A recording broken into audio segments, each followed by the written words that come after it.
Assalamualaikum warahmatullahi wabarakatuh. Apa kabar anak-anakku semua? Semoga kita masih diberi kesehatan oleh Allah Subhanahu wa taala sehingga dapat mengikuti pembelajaran dengan baik. Pada kesempatan kali ini kita akan belajar mengenai bulan Ramadan yang indah bagian ketiga. Sebelum kita mulai pembelajaran, mari kita berdoa terlebih dahulu. Semoga pembelajaran kali ini dapat bermanfaat. Bismillahirrahmanirrahim. Rabbi zidni ilma warzuqni fahma. Amin ya rabbal alamin. Tujuan pembelajaran yang akan kita capai pada pembelajaran kali ini diharapkan nanti anak-anak yang pertama dapat mengetahui amal kebaikan di bulan Ramadan. Yang kedua, mengetahui tentang sholat tarawih. Yang ketiga, mengetahui tentang tadarus Al-Quran.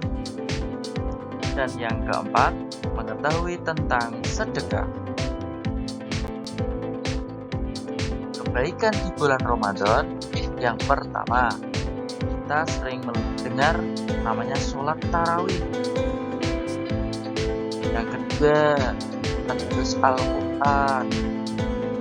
Dan yang ketiga, bersedekah. Sholat tarawih. Sholat tarawih ada yang dilakukan 8 rakaat, ada pula yang mengerjakan 20 rakaat. Yang betul yang mana? Semuanya betul jika dilakukan. Yang salah itu yang tidak mau mengerjakan. Untuk 8 rakaat dapat dikerjakan dengan 2 atau 4 salam. Berarti jika dilakukan 2 salam, setiap sholat itu 4 rakaat. Dan jika dilakukan 4 salam, maka setiap sholat itu 2 rakaat.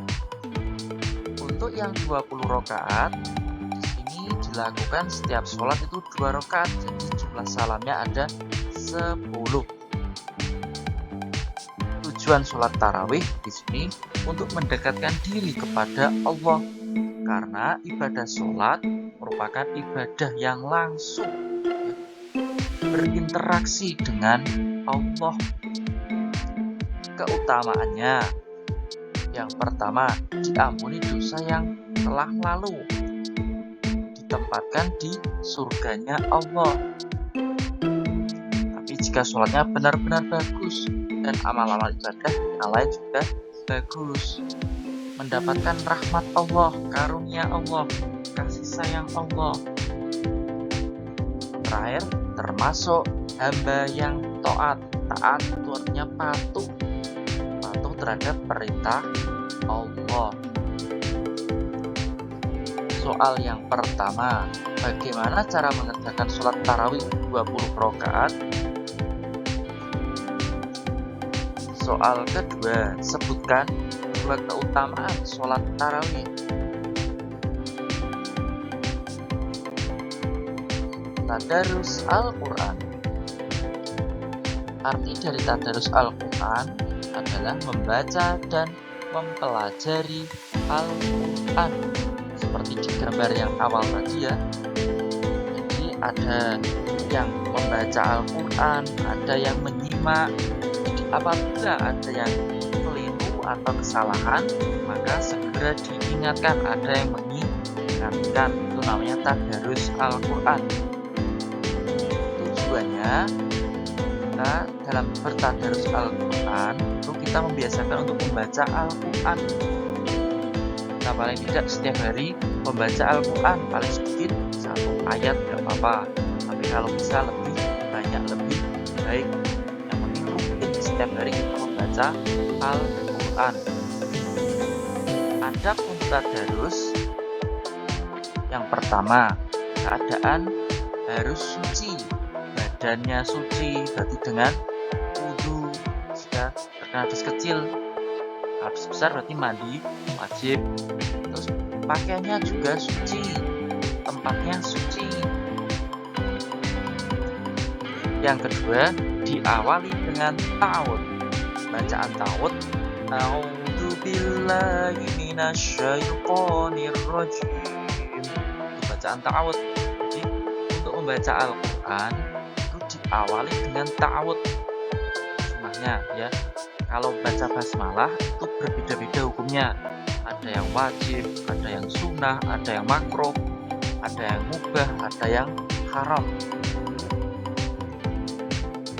Selain itu, ketika membaca Al-Quran, ketika tadarus, kita harus khusyuk. Ya, khusyuk. Khusyuk itu benar-benar serius, berfokus kepada bacaan Al-Quran, tidak dengan bercanda dengan teman atau bahkan bermain HP. Seperti itu bukan khusyuk namanya.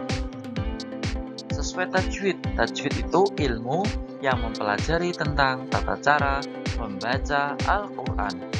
Ada yang namanya bacaan mat, bacaan panjang, mana yang dibaca panjang, mana yang dibaca dengung. Ada yang dibaca ibhar, jelas. Ada yang dibaca ikhfa, samar dan dengung. Ada yang dibaca idgham, masuk ke huruf selanjutnya, itu tajwid. Soal ketiga, tuliskan lafal ta'awud dengan huruf hijaiyah. Soal keempat, apakah arti tajwid? Sedekah. Sedekah berarti beramal, ya, mengeluarkan sesuatu yang kita miliki dengan tujuan ikhlas karena Allah untuk sesuatu yang baik. Itu sedekah. Keutamaan dari sedekah dapat menghapus dosa-dosa kita yang telah kita perbuat. Selain itu, harta yang kita sedekahkan akan menjadi berkah, barokah. Barokah itu ziyadatul khair, bertambah kebaikannya, melipat gandakan pahala. Namanya sedekah, itu pahalanya dapat berlipat ganda asalkan sedekah kita tadi dilandasi dengan ikhlas dan bermanfaat, berguna bagi yang menerima sedekah. Mendapatkan perlindungan di akhirat karena kita rajin bersedekah, maka amal dari sedekah tadi dapat melindungi kita di akhirat dari panasnya api neraka. Otomatis kalau kita terhindar dari api neraka, maka akan masuk ke dalam surganya Allah. Soal kelima, sebutkan 2 contoh sedekah. Demikian pembelajaran kali ini, semoga bermanfaat. Mari kita tutup dengan bacaan Alhamdulillahirrabbilalamin. Wabillahi taufiq wal hidayah. Wassalamualaikum warahmatullahi wabarakatuh.